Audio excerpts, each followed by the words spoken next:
Kalau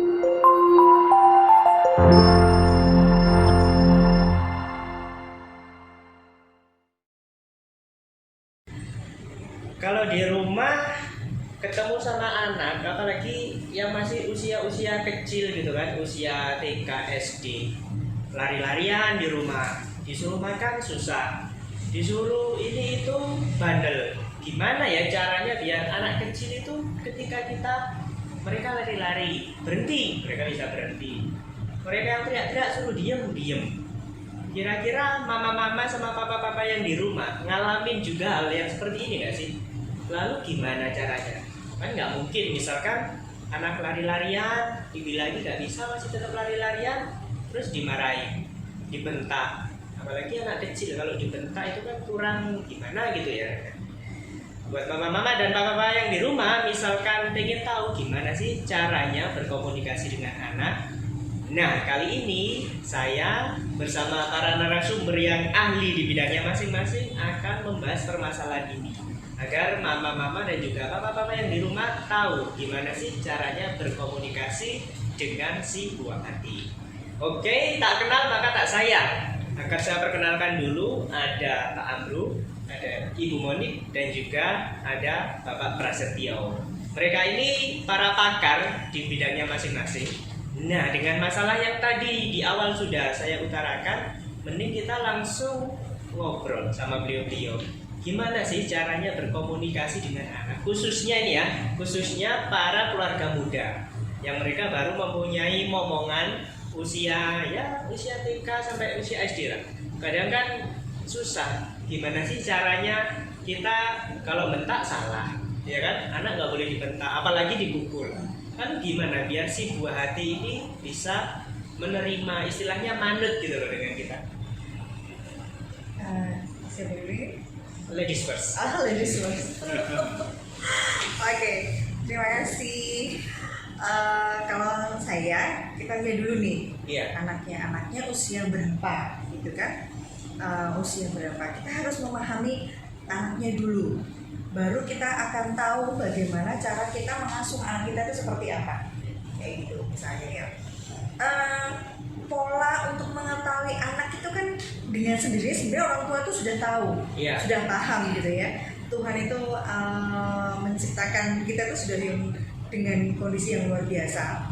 Kita diberi anak itu dengan sendirinya kita tuh sebenarnya bisa punya kemampuan untuk memahami anak kita seperti apa.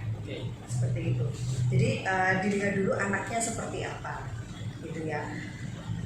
Ada beberapa tipe anak ini, tetapi dalam satu orang anak ini juga punya beberapa tipe yang lain lagi, gitu kan. Karakter ya.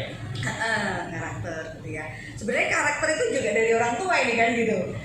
Karena anak lahir kan mereka juga membawa sifat dari orang tua.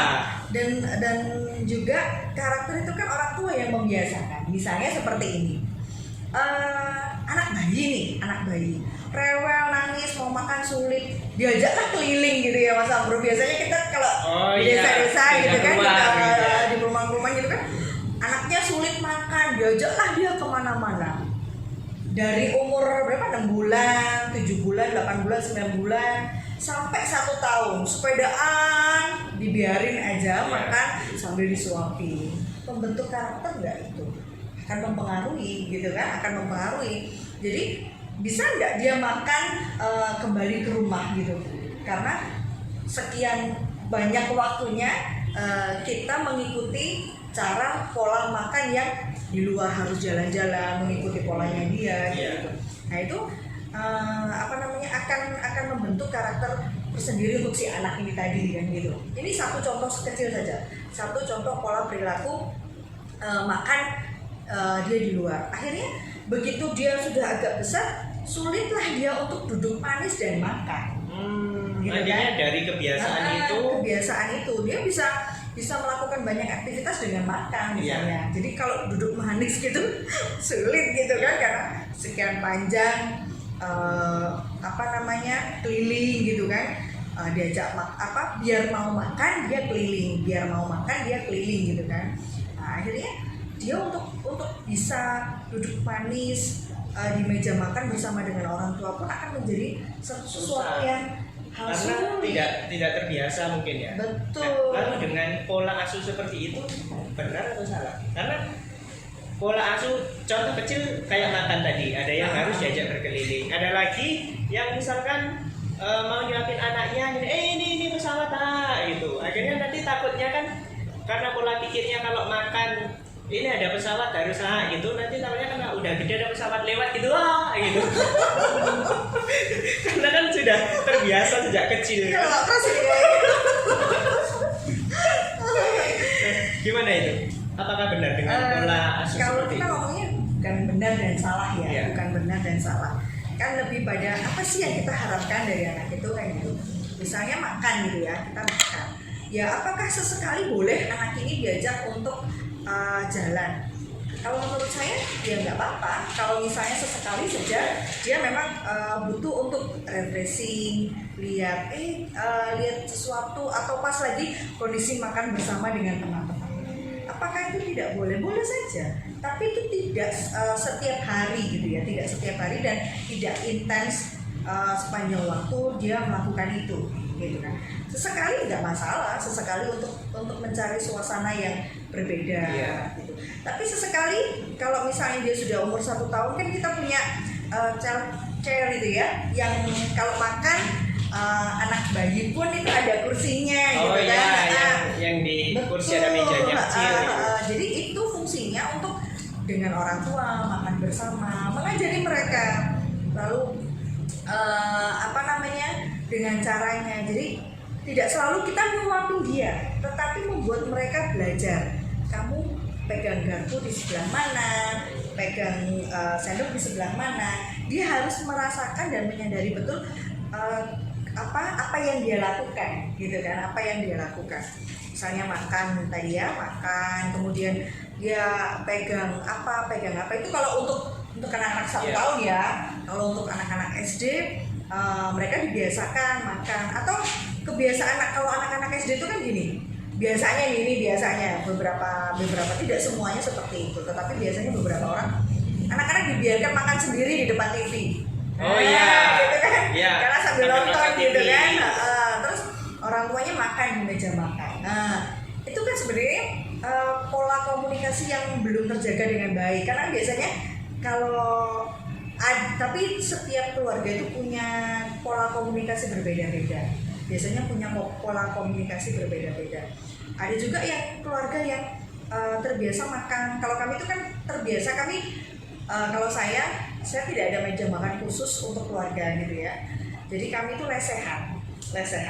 Jadi sebelum makan kami berdoa bersama, gitu kan. Sebelum makan berdoa bersama, sambil makan sambil menikmati. Masakan mamaku enak ya. Ada interaksi dengan orang tua, dengan bapak, dengan ibu. Lalu nanti di tengah-tengah makan, kamu gimana kalau di sekolah? Makannya gimana? Ada pola komunikasi yang terjalin sehingga anak itu merasa, mamaku perhatian ya, papaku perhatian ya, kayak gitu. Kamu suka nggak dengan masakan mama misalnya? Atau kamu suka nggak dengan masakan ini? Enggak, rasanya kayak gini loh. Dia belajar mengungkapkan apa yang dia inginkan, apa yang dia rasakan, kayak gitu kan. Kemudian ada komunikasi dengan keluarga juga yang ada di situ. Jadi kayak gitu.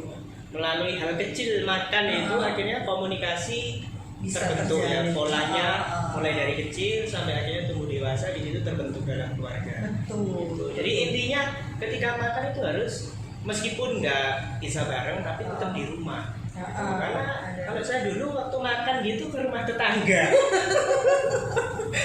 Itu dari versi Bu Boni. Kalau dari Pak Amrul sendiri gimana? Iya, menarik. Tadi ngomong sulit kan gitu kan, ngomong sulit dan ternyata sulit itu karena terbentuk pola. Pola kebiasaan ini dikatakan sulit. Ya, dikatakan sulit. Pertanyaannya apakah benar ini sulit? Nah, gitu kan. Nanti yang bisa kita kupas lebih jauh kan, apakah iya memang sulit? Nah, kalau nggak sulit, lalu ada apa di baliknya? Ya. Karena kalau saya sih percaya sebenarnya tidak ada sulit, itu nggak ada. Ya, katakan, wah anak ini males, Sebenarnya nggak ada manusia. Oh anak ini nakal, nggak ada. Saya nggak percaya nakal itu. Oh ini apa? Ini kok lemot ya? Lemot ya. Atau istilah daya dong rendah. Daya dong rendah dibandingkan kakaknya, dibandingkan adiknya, ya kan gitu kan?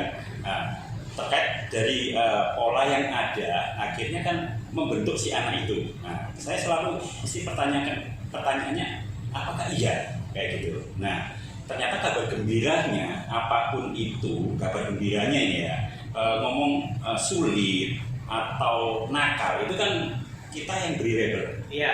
Ya, karena seperti itu kita mempersepsi dan kita beri label. Nah, ketika itu terus ya anak ini sulit, anak ini sulit, anak ini sulit, maka jadilah dia sulit. Anak ini terdoktrin gitu ya ke anaknya. Akhirnya mindsetnya karena orang tuanya sering mengatakan hal itu, akhirnya dia terbawa. Bisa jadi. Akhirnya ketika kadang-kadang nggak sadar kan, kamu itu sulit kok, Dek. Diajak ngomong itu sulit. Masuk, yang gitu kan, masuk. Pertama nggak sadar, apa yang namanya, apa ya, gitu kan. Terus ya, ada kejadian lagi. Kamu itu memang sulit kok, kan? Baru, iya, aku sulit paling ya. Terus lain lagi, pengalaman. Ya, terus masuk. Akhirnya dia percaya, iya, aku memang sulit. Karena mamaku itu sulit. Mama itu juga sulit, mama ini. Ya, terjadi seperti itu. Seperti itu. Jadi sekali lagi kabar gembiranya ini yang mesti apa istilahnya ya, mesti ditata lagi. Kalau sulit sebenarnya sulit dalam konteks apa? Iya. Ya, kan tidak semua itu pasti sulit. Kalau nakal, apa tuh sebenarnya nakal itu? Oh nakal karena nggak nurut. Ya. Oh nggak nurut itu karena bantah. Padahal anak sekarang itu yang luar biasa. Iya. Ya. Anak sekarang luar biasa, dari gurunya seringkali seperti anak saya, gurunya itu YouTube. Saya itu kadang-kadang sampai apa ya? Ini usia 4,5 tahun. Iya. Itu tahu-tahu sudah bisa kosakatanya, sudah bisa kata-katanya. Kamu belajar dari siapa? Kadang-kadang kan ikut kakak, kadang ikut putihnya kan gitu kan. Terus enggak diajari siapa-siapa, dari YouTube. Karena gitu kan, dari YouTube. nonton gitu. Ya lah. Apakah jelek? Enggak semuanya jelek. Ya, ini yang perlu kita jeli, perlu kita siasati ya. Nah itu balik lagi tadi ke dalam konteks tadi nakal ya, karena nggak nurut ya, nggak nurut karena ya nggak nurut kita kemauan kita seperti ini. Ya. Nah ini nanti yang dibutuhkan yang namanya komunikasi. Kenapa kok nggak mau melakukan? Ya kan gitu. Biasanya nggak mau melakukan. Nah nanti dalam komunikasi kan ada istilahnya sebenarnya nggak ada orang menolak kita. Ya kita saja yang membangun relasinya atau rapotnya kurang tepat. Atau terjalin hubungannya belum. Nah kita mau ngomong apa yang kita sampaikan sehingga dia nggak nurut. Ya, gitu kan. Nah balik lagi dari dalam konteks tadi hal-hal yang lain, kabar gembira adalah bisa diubah, dan diubah itu ayo sama-sama kita sebagai orang tua bisa jadi ya dimulai dari diri kita. Seperti itu tadi, kalau ngomong sulit, kurangi kata sulit, kita ganti kira-kira apa ya sebenarnya ada apa ya dengan anak ini. Berarti lebih bahasanya yang dirubah, bahasa ke anak yang tadinya misalkan kamu ini sulit, tapi lebih diganti ke mungkin bahasa verbal yang lebih halus, bisa yang jadi. lebih bisa diterimanya itu positif ke si anak gitu ya. Jadi lebih diperjelas ya, lebih diperjelas. Sulit ini dalam arti apa? Iya. Nah, ini yang seringkali akhirnya cari shortcut loh. Terus dimana mikir ya loh. Apalagi ya termasuk kalau kan repotnya itu kan nggak ada, belum ada ya, atau nanti ya di sini bisa dimulai ya sekolah orang tua ya. Iya. Ya, artinya orang tua khusus yang suka ngomel-ngomel. nah Gimana cara ngatasinya, Bung Monik? Nah, Buat orang yang suka ngomel-ngomel biasanya pengalamannya gimana nih? Iya, kalau orang tua suka ngomel tuh kadang Kayak misalnya yang paling banyak gitu ya kalau anak-anak remaja itu kan jorok terus semua itu dia nggak peduli dengan lingkungan kan biasanya gitu iya. ya kan Seperti apatis gitu ya. udah kayak punya dunianya sendiri Iya. gitu kan udah gadget aja setiap hari gadget aja terus di satu titik tertentu orang tua udah capek ya kan pulang kerja rumah berantakan anaknya nggak peduli apa-apa kan kayak gitu terus ngomel-ngomel gitu kan datang ke Saya sekolah ngomelnya gimana? apa ini ya kok berantakan nggak mau ini nggak dicuci lah apa lah mama ini kan capek pulang kerja kan ketumpuk rasanya kan kayak luap ini Kesempatan ngomong gitu. mengungkapkan semua yang di kantor dibawa titip gitu ya titip ke anaknya ini titip marah gitu Terakumulasi di rumah gitu ya. Karena kan mama ini ngapain lihat nonton TV habis makan ditaruh di dekatnya TV kemudian baju kotor dilemparin kemana kayak gitu kan nah itu kan sesuatu yang membuat orang tua ini marah emosi gitu kan begitu sampai ke sekolah wah kita menerima luapan iya bu ini sulit dikasih tahu dan macam-macam pertanyaan saya akan kembalikan saya kembalikan ke orang tua diajari enggak anaknya itu dari usia dia kecil diajari enggak kalau dini ya betul kalau membuang sampah itu di tempat sampah diajari enggak anak itu cuci piring diajari enggak anak itu setrika diajari enggak anak itu bersih-bersih pertanyaan saya akan saya kembalikan ada nih teman saya kebetulan dia single parent gitu kan dia tinggal dengan seorang bapak karena ibunya meninggal gitu kan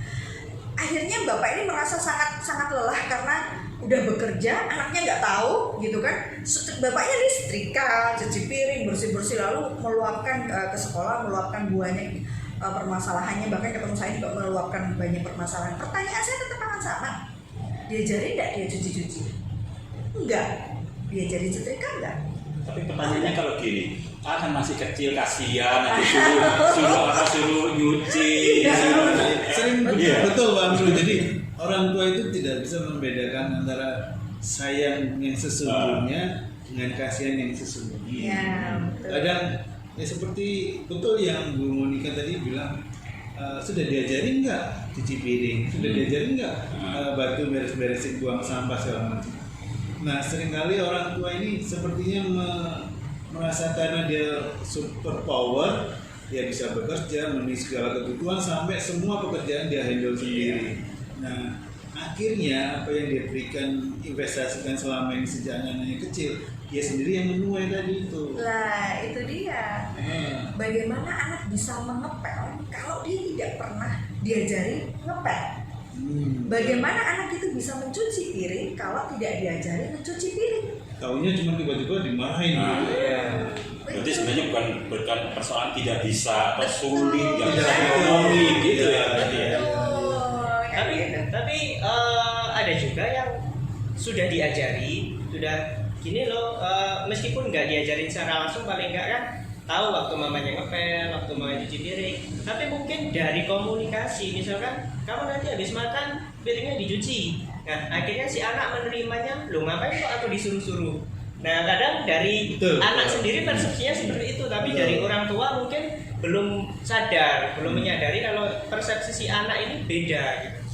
Betul. Kalau menurut saya sih rumah tangga atau kehidupan di dalam rumah tangga antara ibu dan anak, suami, istri dan segala yang ada di rumah adalah satu komunitas yang saling terkait menjadi satu teamwork. Iya. Nah, teamwork itu tidak akan bisa dibangun dengan instan kalau tidak ada pola perilaku, pola pendampingan yang benar sejak awal.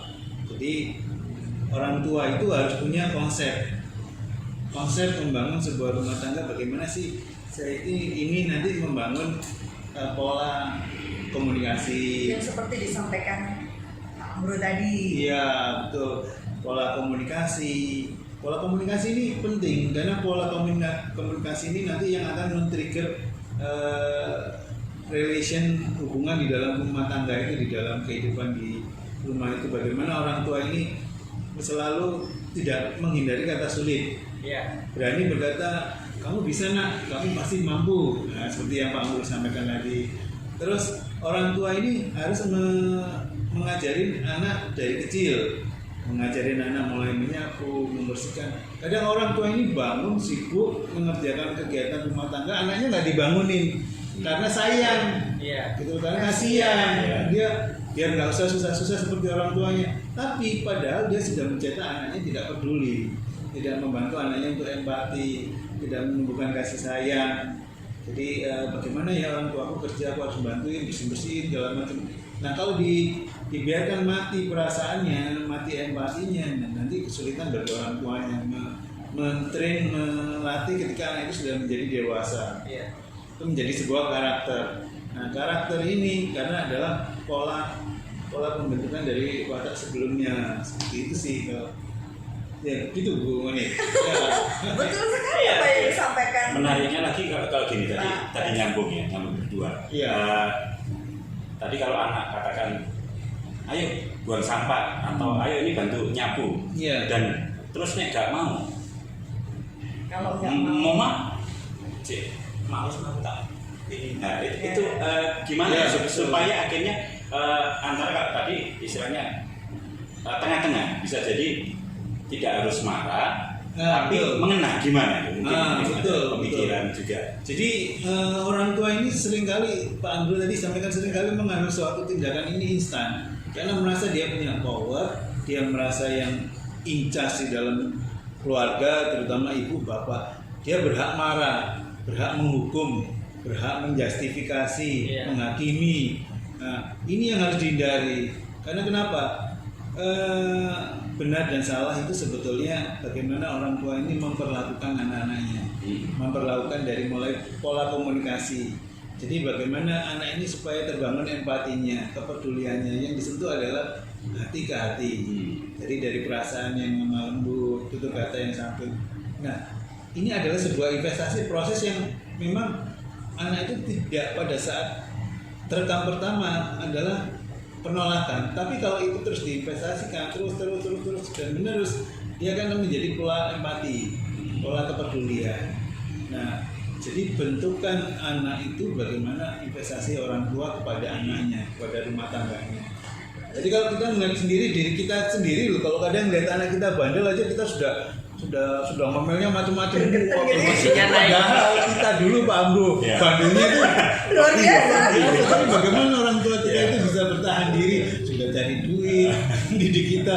Nah, itu yang harus kita itu, orang tua itu harus menyadari kontekstual bahwa kewajiban orang tua itu tidak cuma menafkahi, memberikan baju, memberikan makan, tapi menafkahi secara psikis, psikologinya bagaimana. Karena itu adalah investasi buat orang tua masa depannya. Tambah lagi seperti yang disampaikan oleh Pak Pras gitu ya. Kita ini di dalam membentuk pola itu ada yang namanya penghargaan ke anak. Nah, penghargaan itu yang menumbuhkan yang namanya tadi disampaikan empati gitu kan. Akhirnya kalau dia sudah tumbuh empatinya, dia ada aware dengan lingkungan gitu ya. Misalnya nih, merasa dihargai kan ya. Anak saya ini orangnya strict gitu ya. Kebetulan jadi dia ini dari usia 2 tahun dia tahu apa yang harus dia lakukan. Kami tidak perlu membangunkan dia untuk berangkat ke sekolah dan macam-macam, dia sudah tahu sendiri. Iya, ada perasaan nggak enak, sungkan gitu. Terus ada perasaan bersalah ketika dia tidak melakukan itu kayak gitu. Dibangun empati sejak kecil. Betul. Misalnya seperti ini, ketika kita makan gitu ya. Sebenarnya piring di tempat kami juga banyak gitu. Tapi ketika papi saya makan, kebetulan saya tinggal dengan orang tua ya, papi saya makan, habis makan, papi saya juga cuci piring. Ada role model di sana, betul, gitu kan, ada role model cuci piring. Kemudian ada kakaknya dia, habis makan cuci piring juga, gitu.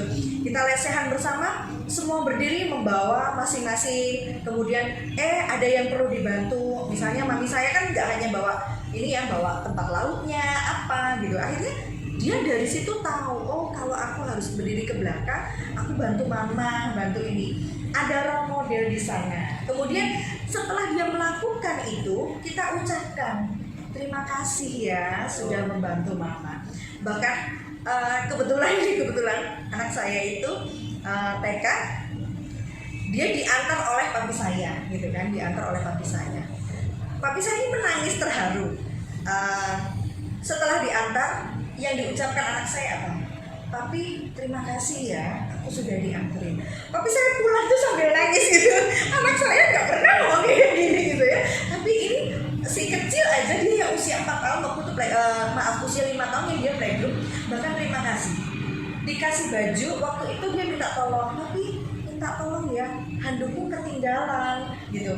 Kata minta tolong dan terima kasih dan maaf itu saya terapkan terus ke anak saya, sehingga itu yang menumbuhkan ke-awarean dia, menumbuhkan empati, sehingga disisirin aja dia kan pasti minta bilang terima kasih, disisirin lah. Mungkin kalau kita ya ngelihatnya itu kan hanya pekerjaan kecil, aja mau bilang terima kasih, tapi bukan itu yang kita mau lihat kayak gitu kan, tapi ke-awarean dia, empatinya dia dengan orang lain itu seperti apa. Iya, betul sekali. Jadi kadang orang tua itu ada hal yang sangat penting, yang paling mendasar, paling urgent, yaitu ketika seseorang bapak atau ibu, bapak atau mama itu salah mempersepsikan anak, mempersepsikan membangun karakter anak ini dengan salah perlakuan ya, pola itu nanti yang akan mulai orang tuanya. Karena persepsi ini akan menjadikan image di dalam diri anak. Seperti yang Pak Amrul bilang, oh kamu nggak pintar, kamu bodoh, kamu nggak mampu. Itu akan menjadi sebuah persepsi buat dirinya, gambar diri buat dirinya. Setelah gambar dirinya dia terbentuk, akhirnya dia menjadi sebuah stigma. Oh iya ya, aku ini memang nggak mampu ya, aku memang nggak pandai ya gitu. Nah ini yang paling bahaya. Setelah stigma dia tuh dewasa, lama-lama menjadi dogma. Iya aku ini nggak pintar. Berarti kalau aku nggak pintar, bapakku juga nggak pintar. Hati-hati ketika orang tua bilang kamu nggak pintar, berarti lama-lama anak ini merasa nggak pintar, lama-lama berpikir aku jadi nggak pintar karena bapakku juga nggak pintar gitu. Jadi itu yang harus ditumbuhkan, rasa percaya diri buat anak-anak kita. Apapun kondisinya anak kita itu adalah orang tua ini sebagai inspirator, sebagai motivator, juga sebagai konselor. Nah, jadi banyak yang konsultasi ke kita ya, Bu Monik ya, ke Pak Amrul, bahwa seringkali orang tua ini bukan kehabisan napas istilahnya. Kehabisan saya itu harus bagaimana sih menghadapi anak-anak saya yang kadang yang mulai dari yang kecil, yang remaja, seringkali memiliki perilaku karakter yang tidak sesuai dengan ekspektasinya. Oke, buat mama-mama dan buat papa-papa yang ada di rumah, tadi pembahasan kita paling tidak udah bisa menambah sedikit edukasi tentang gimana sih cara atau pola asuh terhadap anak, khususnya bagi keluarga muda. Dan juga terima kasih untuk narasumber, tapi sepertinya obrolannya ini masih bakalan berlanjut ke step berikutnya.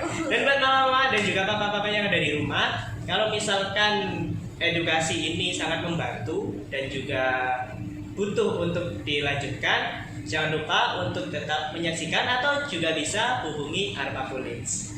Saya Timothy, terima kasih atas perhatiannya. Bersama Arpa College, mari belajar menjadi orang tua yang hebat.